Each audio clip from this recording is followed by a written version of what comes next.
It's Tuesday, November 4th. Definitely some cuts, it seems like, for the government at the federal level. Federal workers, just one group, waiting to see what kinds of spending cuts are coming when the Liberals table their budget today. I feel much more confident. The federal government understands the severity of the crisis facing the sector. And new support from the federal government is providing some relief to BC Premier David Eby and the forestry sector.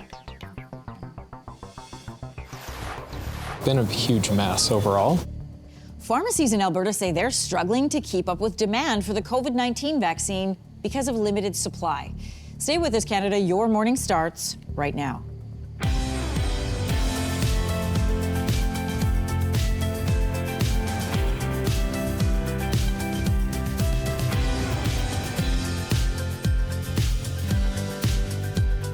Good morning, Canada. Welcome to Your Morning. I'm Anne-Marie Mediwake. Good morning. I'm Lindsey Deluce. And I'm Kelsey McEwen. Happy Tuesday. We continue to follow breaking news this hour. Former U.S. Vice-President Dick Cheney has died at the age of 84. Dick Cheney spent almost 40 years in Washington. He served as White House Chief of Staff for Gerald Ford and Defense Secretary for George H.W. Bush.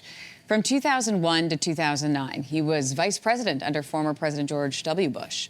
Dick Cheney was known as one of the most powerful vice presidents in U.S. history.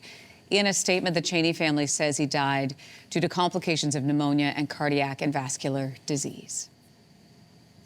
Today's federal budget could be bad news for government workers. I think the writing was on the wall before the election on that. I don't know what the severity is going to be. We have no real idea. I hope the cuts aren't as severe. I went through the 2012 workforce adjustments.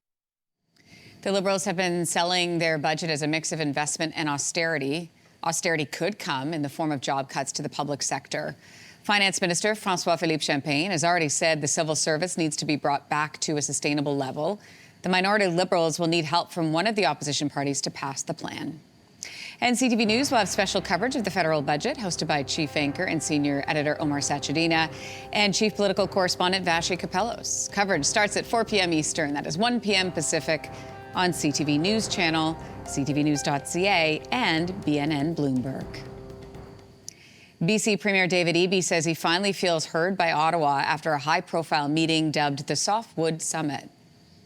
As of today, I feel much more confident.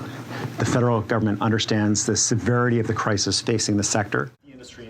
Politicians from BC and Ottawa have agreed to set up a task force with BC to better support the industry. This, of course, comes in the face of increasing U.S. fees and tariffs on lumber. Eby says the forestry industry is larger than the automotive sector, aluminum and steel combined, and is happy it's getting the support it deserves. Alberta pharmacies are struggling to keep up with demand for COVID-19 shots. So we have no idea when more vaccine will be coming or how much we'll get. We just have to watch the warehouse website, and if it comes up available for order, trying to order what we can.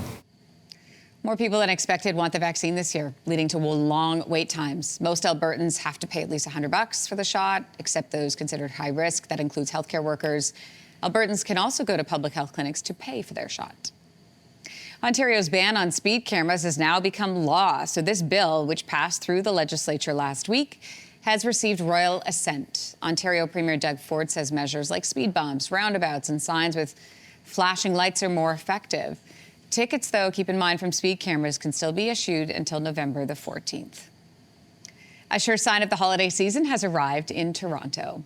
Yeah, this is a homegrown tree. This is right here in Ontario from Mono Township, about an hour north of Toronto. And so really, there's a whole tree farm. We use Drysdale Farms, and they come down every year. So the Distillery District Christmas tree is being prepared for the annual Christmas market. This one is a 17-meter-tall silver fir, grown just outside of the city. That's tall. The next week or so will be used for decorating before the official lighting that happens on November 13th. Whoa. If you're wondering when Christmas is over, the tree is taken to a local farm and cut into lumber and mulch.